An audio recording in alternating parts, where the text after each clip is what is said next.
Secretary General Moon Jisoo walked into the Galactic Council chamber for the first time in human history. The huge room on the neutral world of Nexus Prime had been built to hold representatives from thousands of different species. Today it was packed with aliens who had come to see the humans who had ended the greatest war in galactic history.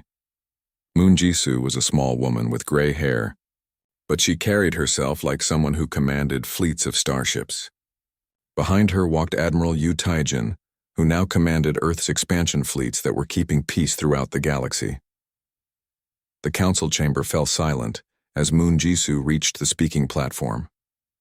For 47 years, this room had been divided between Dominion supporters and Alliance sympathizers.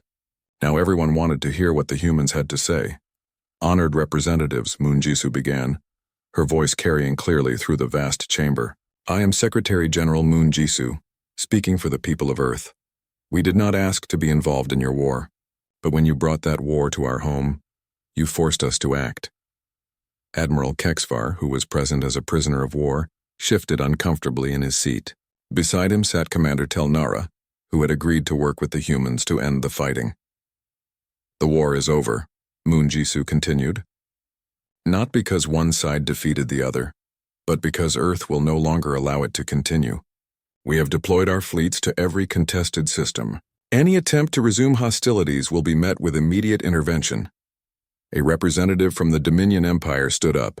He was a tall alien with red skin and multiple eyes.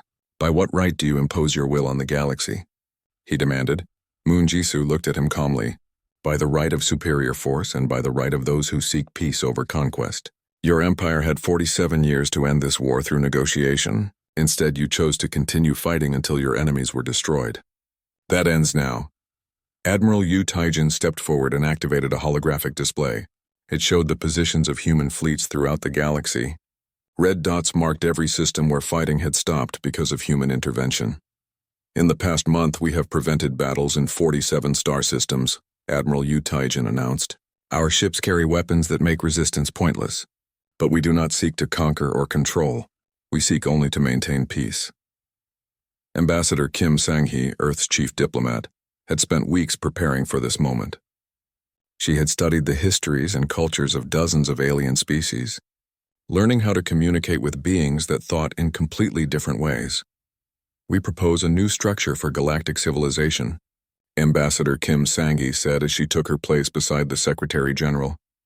The Treaty of Terra will establish rules that all species must follow. No more wars of conquest, no more destruction of civilian populations, no more treating other species as inferior. The chamber erupted in discussion as aliens talked among themselves in dozens of different languages. Some species had been waiting centuries for someone powerful enough to enforce such rules.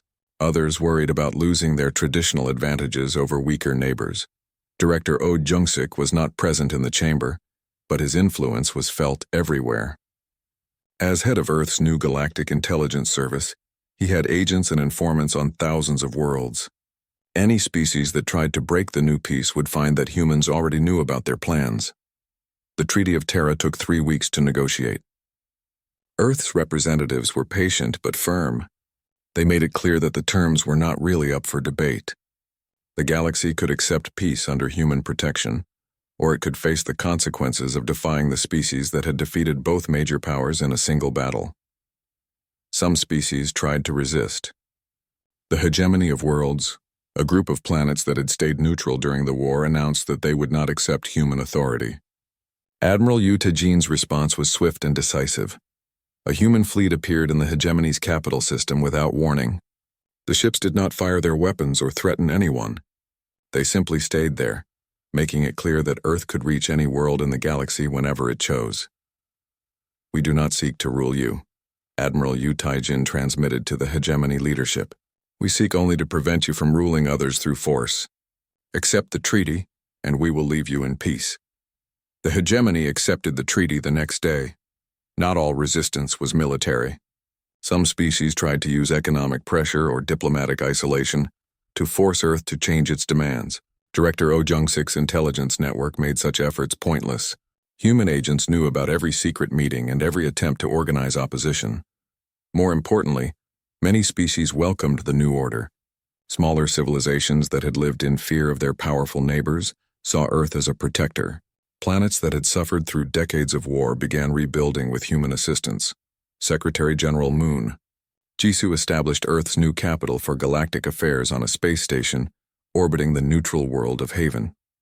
The station was both a diplomatic center and a military command post, making it clear that Earth's peaceful intentions were backed by unstoppable force. Ambassador Kim Sang-hee worked tirelessly to resolve disputes between species that had been fighting for generations. She discovered that many conflicts could be ended simply by having a neutral mediator, powerful enough to enforce any agreement. The transformation of galactic civilization happened faster than anyone expected. Within 6 months of Earth's intervention, trade routes that had been closed for decades reopened. Refugee populations began returning to their home worlds. Scientific cooperation resumed between species that had been enemies. Admiral Yu Taejin's fleets became a common sight throughout the galaxy. Human ships appeared wherever tensions rose, serving as both peacekeepers and symbols of the new order. The ships carried advanced sensors that could detect military buildups from light years away. President Park Ji-han, now in his final year as Earth's leader, looked out at the galaxy his planet had changed. The war that had seemed endless was truly over. Billions of beings who had lived their entire lives in fear of destruction could now hope for a peaceful future. But the greatest change was in how species saw each other. The old belief that some races were naturally superior to others had been shattered by Earth's example. Humans had proved that a primitive species could develop technology and tactics that surpassed anything the established powers possessed. Director Oh Jung-sik's intelligence. Reports showed that young people on hundreds of worlds were studying human history and philosophy. They wanted to understand how a single planet had ended a galactic war through preparation, determination, and the willingness to fight for peace. The Treaty of Terra was formally signed on the first anniversary of the Battle of Earth. Representatives from every major civilization gathered to put their signatures on the document that would govern galactic relations for generations to come. Secretary General Moon Jisoo spoke the final words of the ceremony. Today we begin a new age, an age where disputes are settled through negotiation rather than destruction, an age where the strong protect the weak instead of conquering them, an age where the galaxy can finally know peace. As she spoke, human ships in orbit around thousands of worlds stood ready to enforce that peace. The galaxy had learned that Earth meant what it said, and that humanity had both the power and the will to create a better future for all sentient beings. Fleet Admiral Kang Seonu stood in Earth's main command center, watching as 3 massive fleets prepared to fight in the space around his home planet. He was 70 years old and had spent his entire adult life preparing for this moment. Today, humanity would reveal its true strength to the galaxy. Operation Rising Sun is now active, he announced to his staff. Around the solar system, hidden human ships began to appear like magic. What had seemed like empty space suddenly filled with hundreds of advanced warships. The Dominion fleet attacked first. 500 alien ships opened fire on the Alliance vessels, filling space with energy beams and missiles. The Alliance fleet fought back, their weapons creating brilliant flashes of light against the darkness. Both alien fleets ignored the human ships at first. They still thought of Earth as a minor player in galactic affairs. This was their biggest mistake. Captain Pilot Seo Jiwan led the first human attack. Her squadron of 50 Hawks moved like a school of fish through the battle, striking at both alien fleets simultaneously. The human fighters were so fast and agile that alien gunners could not track them. Target the command ships first, Seo Jiwan ordered her pilots. Her voice was calm and professional, even as explosions lit up the space around her fighter. The Hawks fired new weapons that the aliens had never seen before. Instead of energy beams or missiles, they shot streams of microscopic machines called nanobots. When these tiny robots hit an alien ship, they began eating through the hull and destroying electronic systems from the inside. Admiral Kexvar, who had returned with the Dominion fleet seeking revenge, watched in horror as his flagship systems began failing. "What is happening?" he shouted at his technical officers. "Unknown weapon, sir," came the reply. "Our computers are being destroyed by some kind of technological..." First and Specialist An Soo-young coordinated the nanobot attacks from her station on Earth's moon. She was a genius at combining human and alien technology. The nanobots were her greatest creation, invisible weapons that could disable any alien ship without killing the crew. Nanobots deployed. Successfully, she reported to Fleet Admiral Kang Seonu. Alien. Ships are losing power across both fleets, Major. Park Hyabin was already in action with her orbital assault teams. These enhanced human soldiers used small, fast ships to board disabled alien vessels. They moved through the ships like ghosts, capturing alien officers and gathering intelligence. The aliens quickly realized they were facing something completely new. Human soldiers were stronger and faster than any alien species. Human weapons were more advanced than anything in the galaxy. Human tactics were unlike anything they had studied in their military academies. Commander Telnara tried to contact her Alliance fleet, but half her ships were already disabled by nanobots. "How is this possible?"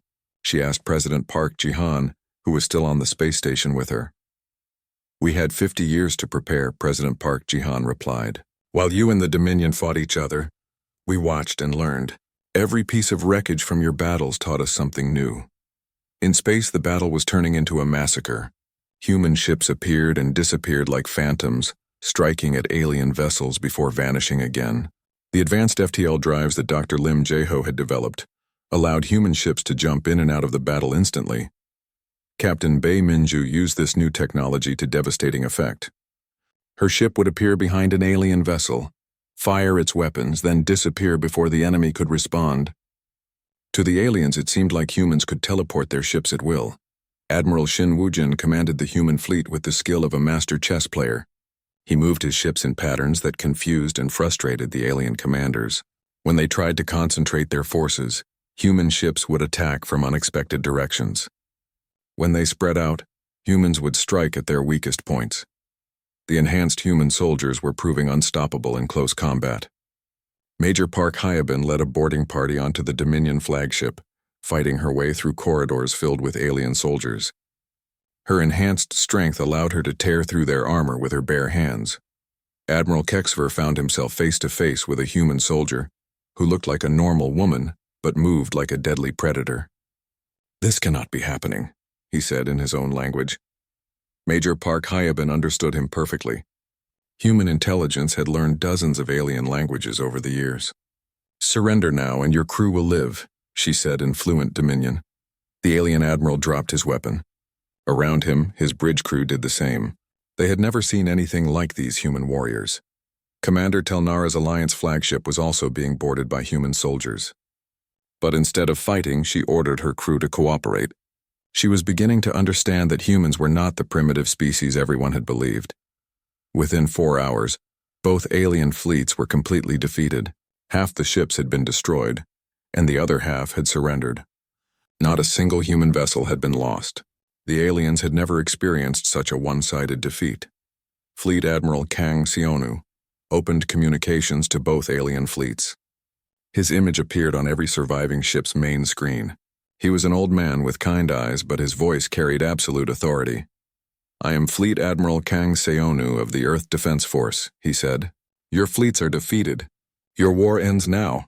You cannot dictate terms to the Dominion Empire," Admiral Kexvar protested from his captured bridge. "I just did," Fleet Admiral Kang Seonu replied calmly. "You came to our home uninvited. You threatened our people. Now you will face the consequences." Commander Telnara was more practical. "What do you want from us?" she asked. "Peace," the human admiral replied. "This war has killed billions of people and destroyed countless worlds. It ends today." Specialist An Soo-young began broadcasting a message to every planet in both the Dominion Empire and the Free Systems Alliance. The message was simple. Earth had defeated both fleets and was now demanding an immediate ceasefire. Within hours, the news spread across the galaxy. The impossible had happened. A species that had been dismissed as primitive had defeated the two greatest military powers in known space.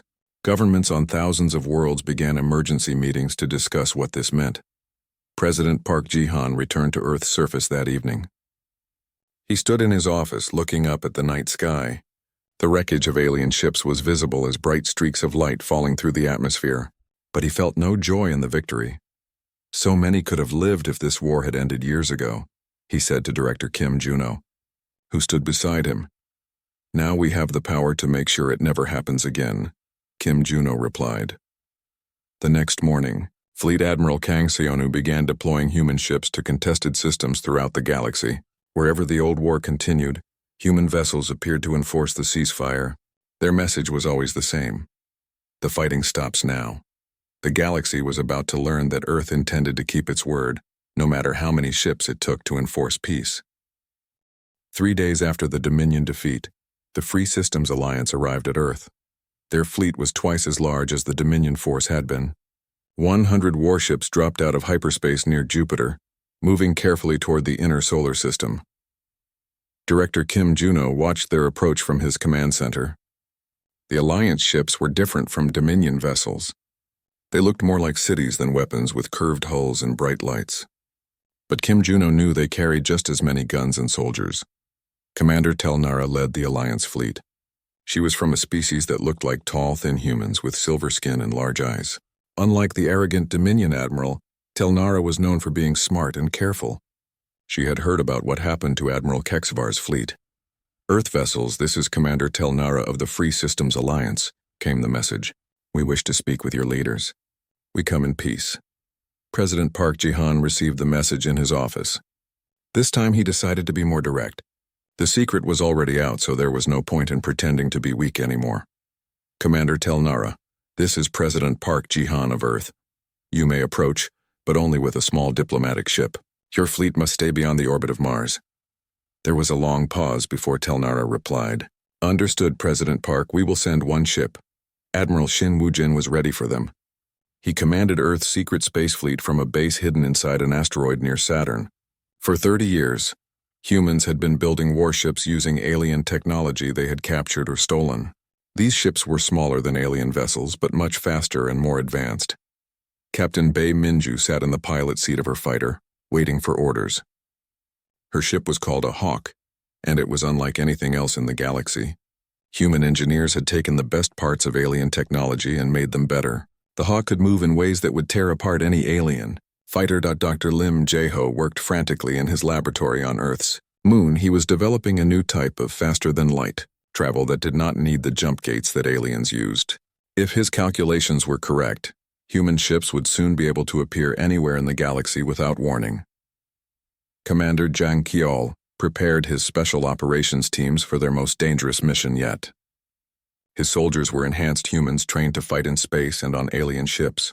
They could breathe in vacuum for short periods, and their bones were strong enough to survive in zero gravity without suits. The Alliance diplomatic ship approached Earth slowly.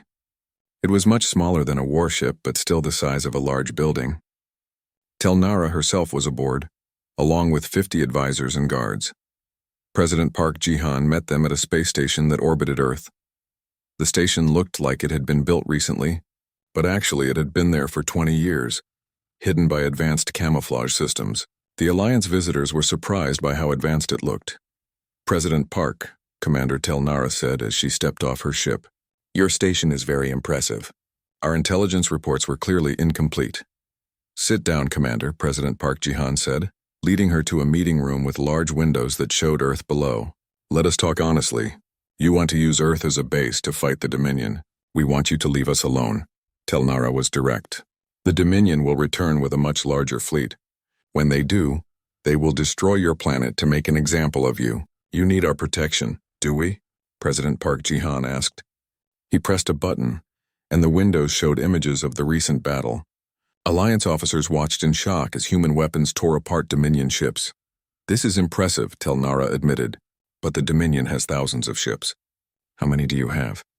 President Park Ji-han smiled but did not answer. While the meeting continued, Admiral Shin Woo-jin received an urgent message. Long-range sensors had detected another fleet approaching Earth. It was the Dominion Empire, and this time they had brought 500 warships. Admiral, the Dominion fleet will arrive in 6 hours, reported his sensor officer. Admiral Shin Woo-jin looked at the tactical display. The Alliance fleet was still near Mars. The Dominion force was approaching from the opposite direction. Earth was about to be caught between two massive alien armies. Send a message to Director Kim Juno, Admiral Shin Woo-jin ordered. Tell him it is time for Operation Rising Sun. Captain Bae Minju received her orders while floating in space near Venus. Her squadron of 24 Hawks was completely invisible to alien sensors. Around the solar system, other human ships waited in hiding. They had been preparing for this moment for decades. Dr. Lim Jaeho's team worked desperately to finish their new FTL drive. If they could complete it in time, human ships would have a huge advantage in the coming battle. The aliens expected humans to be trapped in their own solar system. They had no idea that Earth might soon be able to strike anywhere in the galaxy. Commander Zhang Qiul's Special Forces teams were already moving. Using small stealth ships, they approached both alien fleets without being detected.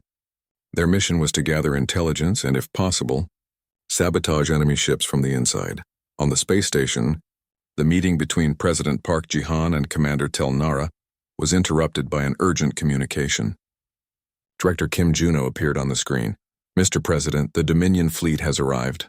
They are demanding our immediate surrender." Tel Nara looked worried. 500 ships. Even with our fleets combined, we cannot win.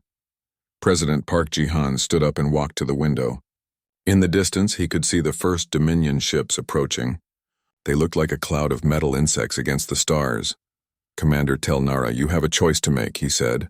"You can join us in fighting the Dominion, or you can leave now and avoid the battle." "What about you?" she asked. "Will you evacuate your people?"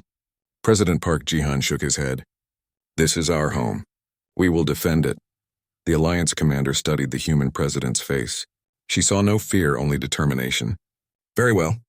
The Alliance will stand with Earth." As both alien fleets moved into position around Earth, Admiral Shin Woo-jin gave the order that would change galactic history. All across the solar system, human ships began to decloak. Weapons platforms that had been hidden for decades revealed themselves. The aliens suddenly found themselves facing an enemy they had never expected.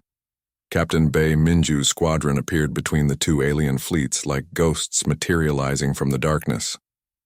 Her ships moved with impossible grace, dodging alien weapons while firing their own advanced guns. The Battle of Earth was about to begin. 3 fleets faced each other in the space around humanity's home world, but only the humans knew what they were really capable of. The aliens were about to discover that Earth had been preparing for this day for much longer than anyone had imagined. In his command center, Director Kim Juno watched as his life's work finally revealed itself. Earth would no longer hide in the shadows. Today, humanity would show the galaxy what they had become. The Dominion Empire ships appeared in Earth's solar system exactly 2 weeks later, just as Agent Ryu Nari had predicted. There were 50 large warships, each one bigger than a city. They moved slowly toward Earth, confident that no one would dare to stop them. Admiral Kexvar commanded the fleet from his flagship. He was a tall alien with blue skin and 4 arms. Like most Dominion officers, he believed his empire was superior to all other life forms. He had read the reports about Earth. The humans had primitive technology and no real military. This would be an easy assignment. President Park Ji-han sat in his office pretending to be nervous as he received the first message from the aliens. Through the window, he could see people in the streets pointing at the sky. The alien ships were visible even in daylight, looking like dark spots against the blue sky. "Greetings, leader of Earth," Admiral Kexvar said through the communication system. His voice was deep and commanding. "I am Admiral Kexvar of the Dominion Empire. We require the use of your planet as a military base. You will provide us with land, resources, and workers. In return, we will protect you from our enemies." President Park Ji-han activated a hidden button under his desk. This sent a signal to every secret military base on Earth. Then he replied to the alien admiral, making his voice sound scared and uncertain. "Admiral Kexvar, we are honored by your visit, but Earth is a peaceful planet. We do not want to be involved in your war." The alien admiral laughed. It was not a pleasant sound. "You do not have a choice, human. We are landing our troops in 1 hour. Do not resist and no one will be hurt." President Park Ji-han ended the communication and immediately called General Cho Moran. She was waiting in a bunker beneath Seoul, South Korea. Around her stood 1,000 enhanced human soldiers. They looked like normal people, but their muscles were denser than steel, and their reflexes were 10 times faster than regular humans. "General, the aliens are landing in 1 hour, the president said. "We are ready, sir," General Cho Moran replied. She was a small woman, but her voice was strong and confident. "Should we let them land first?" "Yes, let them think they are in control. Then show them the truth." General Cho Moran smiled. She had been waiting for this day for 10 years. In space, Captain Lee Hanna watched the alien ships from her hidden command post on the moon. Her weapons platforms were still invisible, looking like ordinary space debris. The aliens had not detected anything unusual. They had no idea that hundreds of powerful guns were pointed at their ships. Colonel Wang Dowen was ready too. He commanded Earth's rapid response forces. His soldiers had new weapons that looked like old-fashioned rifles but fired energy beams hot enough to melt metal. They also had armor that could turn invisible and vehicles that could fly without making any noise. Engineer Song Yura sat in her control room, watching as alien landing ships headed toward Earth's surface. She had spent 15 years building the planet's secret defenses. Satellites that looked like communication equipment were actually weapons. Underground bases connected by tunnels stretched across all the continents. Everything was ready. The first alien ships landed in a field outside London, England. Admiral Keksevar had chosen this spot because it was far from any major cities. He wanted to avoid scaring the humans too much at first. 5,000 Dominion soldiers marched out of the landing ships. They carried energy weapons and wore heavy armor. The aliens expected to see frightened humans running away. Instead, they found Colonel Wang Dowen waiting for them with a small group of soldiers. The humans looked calm and unafraid. "Welcome to Earth," Colonel Wang Dowen said politely. "I am afraid you are not welcome here. Please return to your ships and leave our solar system." Admiral Keksevar, who had come down to the surface personally, stared at the human officer in disbelief. "You dare to give orders to the Dominion Empire? We could destroy your entire planet." "You could try," Colonel Wang Dowen replied. Then he gave a hand signal. The air around the landing site suddenly filled with invisible human soldiers. They had been hiding using stealth technology stolen from alien wrecks and improved by human engineers. The aliens found themselves surrounded by enemies they could not see. "What is this?" Admiral Keksevar shouted. "This is Earth defending itself," Colonel Wang Dowen said. Then he raised his weapon. The battle lasted only 15 minutes. The human weapons cut through alien armor like paper. The enhanced soldiers moved so fast that the aliens could barely see them. General Chomaran's troops fought like nothing the aliens had ever seen before. They were stronger, faster, and smarter than any Dominion warrior. But the real surprise came from space. Engineer Song Yura activated Earth's orbital defenses. What the aliens had thought were harmless satellites suddenly revealed massive energy cannons. The weapons fired beams of focused light that sliced through alien warships like hot knives through butter. Captain Lee Hanna coordinated the space battle from her hidden base. Earth's weapons were more accurate and more powerful than anything in the Dominion fleet. Within an hour, 30 alien ships had been destroyed. The remaining 20 ships tried to escape, but they were too slow. Admiral Keksevar lay on the ground, wounded but alive. Colonel Wang Dowen stood over him, pointing an energy rifle at his head. Around them, the field was littered with broken alien equipment and defeated soldiers. "This is impossible," the Admiral gasped. "Our intelligence said you were primitive. You use chemical rockets and nuclear weapons." "Your intelligence was wrong," Colonel Wang Dowen said. "We wanted you to think we were weak. It made it easier to study your technology and prepare for this day." In space, the last Dominion ship managed to escape before Captain Lee Hanna could destroy it. The ship's captain immediately sent a message to Dominion High Command. The message was simple but terrifying. "Earth is not what we thought. Humans are dangerous. Send more ships." President Park Ji-han watched the battle reports from his underground office. Earth had won its first real space battle, but this was only the beginning. Soon, both the Dominion Empire and the Free Systems Alliance would know that humans were not the weak, primitive species they had believed.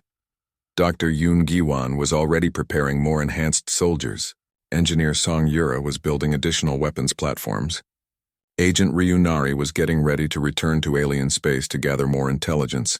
The secret was out. Earth was no longer hiding. The galaxy was about to discover that while the great powers had been fighting each other, a third player had been quietly preparing to change everything. But first, they had to survive what was coming next. Because Admiral Keksevar's message had been received, and the Dominion Empire was very angry. Director Kim Juno stood in the underground command center, watching screens that showed the entire galaxy. The room was 3 miles below the Sahara Desert, hidden from everyone except the most trusted humans on Earth. For 47 years, a terrible war had been going on between two massive groups of aliens. The Dominion Empire wanted to control everything, while the Free Systems Alliance fought for freedom. Earth had stayed out of this war completely. Kim Juno was a tall man with gray hair and sharp eyes. He had been watching this war since he was young. Every day his team collected information about the fighting. They listened to alien radio signals, studied pieces of destroyed spaceships, and learned about alien technology. The aliens thought humans were too stupid and weak to matter. This was exactly what Kim Juno wanted them to think. Captain Lee Hanna walked into the room carrying a datapad. She was the commander of Earth's secret space defenses. Most people on Earth did not know these defenses existed. Around the solar system, hidden weapons platforms floated in space looking like old satellites or space junk. These platforms had guns powerful enough to destroy alien warships. "Director, we have new information," Lee Hanna said. She was a serious woman who never smiled. "The Dominion lost another battle near the Vega system. They are getting desperate." Kim Juno nodded. He had been expecting this. The war was going badly for both sides. Millions of aliens had died and entire planets had been destroyed. The fighting was getting closer to Earth each year. Dr. Yoon Gi-won entered the room next. He was the chief scientist of a very secret project. For 20 years, his team had been changing human DNA using alien genetic material they had collected from battlefields. The results were amazing. Humans could now be made stronger, faster, and smarter than any alien species. These enhanced humans looked normal, but they could lift cars and run faster than horses. "How are the new soldiers?" Kim Juno asked. "Perfect," Dr. Yoon Gi-won replied. "We now have 5,000 enhanced humans ready for battle. They can fight 10 aliens each and win." The door opened again and Agent Ryunari walked in. She looked tired and dirty.